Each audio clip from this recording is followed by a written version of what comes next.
Hi, I'm Erin Pavlina, and I'm here today with my friend Kevin. He's going to ask some of the questions that I've received from the readers on my blog, and let's hit it. Okay.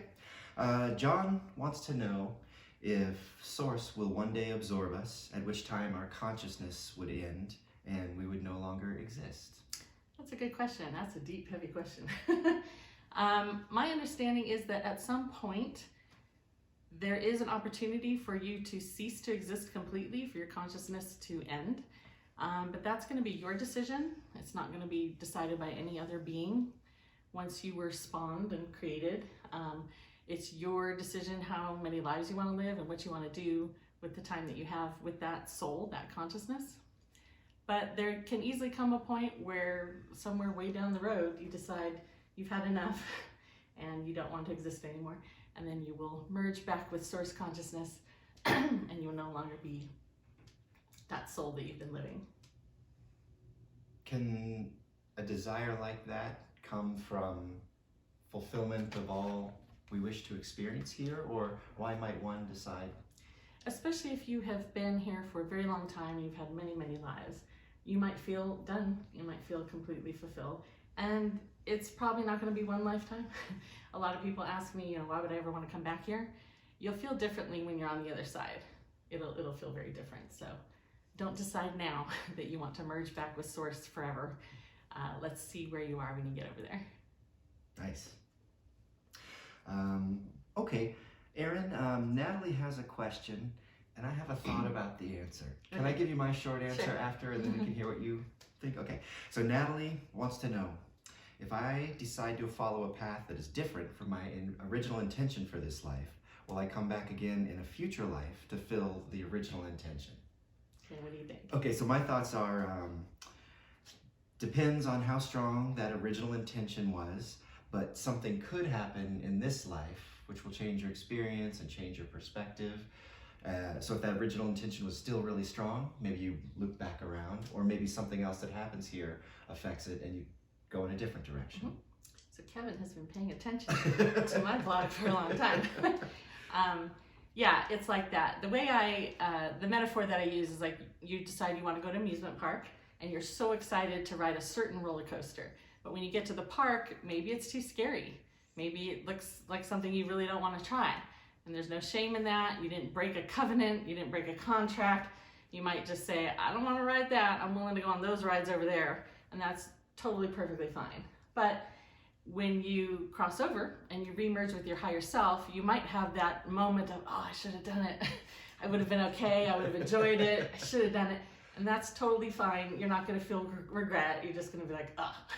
And in that case, when you reincarnate, you might reincarnate with a similar intention, but you might have moved on to something else and you might want to try something else entirely. So yeah, it depends on what you want to do. Thank you. Okay, Alan has a question for you about your life, which I'm guessing he's going to use to inform his decisions, and we can all use it likewise. What preparations are you making now for when you cross over? A list of people to meet and things to do, perhaps? And how will you make sure to remember this list or to do these things when it happens? Yes, I have started making a list. I always make a mental note, like, oh, I want to know what would happen if I had done this. I want to know what would happen if I had chosen a different path. And I just make a list of, what did that guy think of me? What was going on in my boss's head when he fired me? Was he being honest? And so I make a mental note. You can't really take anything written with you to the other side. So I'm trusting that there's some kind of scribe on the other side who's taking notes about the things that I wanted to experience and remember and understand more fully, and that they will remind me when I get there. So you won't, let's see, will some of that happen during the life review? I think the life review will trigger some of your memory on that. As you're going through the life review, you do get an opportunity to see the paths you didn't take. So that's fun and exciting. And yeah, you get to experience and look at the paths you didn't choose and what you wanted to experience and see how it would have turned out if you'd stayed that path. Nice. Okay, we've got kind of a dark side question here, or a question about troubled people in general. For all the troubled people in the world, example, killers, rapists, stalkers, pedophiles, narcissists, why aren't there spirit guides helping them move to a better path? Is it because these people are just ignoring anything and everything their spirit guides do or say, or have the spirit guides given up on them?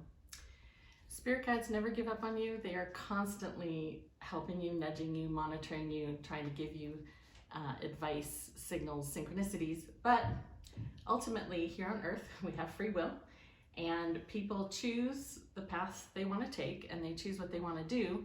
Most people choose based on their desire. So some of these people desire to commit these atrocities, and some people may have come from a background where they were abused or led astray, and they may be following a darker path, even if deep inside of them they don't really want to, but they don't know how to break free from that. So your guides will always, they never abandon you, so they will always try to help you see and feel and understand that what you're doing is maybe hurting other people and that you should stop. But ultimately, free will trumps everything, and you're allowed to do what you want on Earth, and you have to be willing to suffer the consequences. So did I understand correctly? A person might incarnate with an intention that we would consider very negative, like one of these? No, I don't think anybody will incarnate with the intention to hurt another being, but through the environment, the toxicity with which you might have been raised, innate desires that you develop over time, you might choose a path that isn't as nice as other paths. Okay, our last question today is from Nicola, and she wants to know what I think a lot of us want to know. Do our pets stay with us after they've died? Stay with us is a strong word. Pets cross over like we do. I have done a lot of readings where I've connected with people's animal companions in life, and some of them are very close, like very, very close. Like you'll probably hear them in your house. After they're deceased, you might see their favorite toy or ball rolling around on the floor by itself. And others are simply waiting for you for when you cross over. But if you had a very strong, loving connection with an animal, there's a very, very good chance you're going to see it on the other side, and it's going to greet you, and it's going to be glorious. I can't say I've ever seen a goldfish. People ask me that. Will I see my goldfish? I'm not going to say no, but what I have seen, what's come through for me during readings, is your basic dog, cats, bunnies, and horses. Okay, I know this might be, maybe it's a tough question, I don't know. Is the energy that a pet or an animal incarnates, is it the same source as our energy? Not exactly.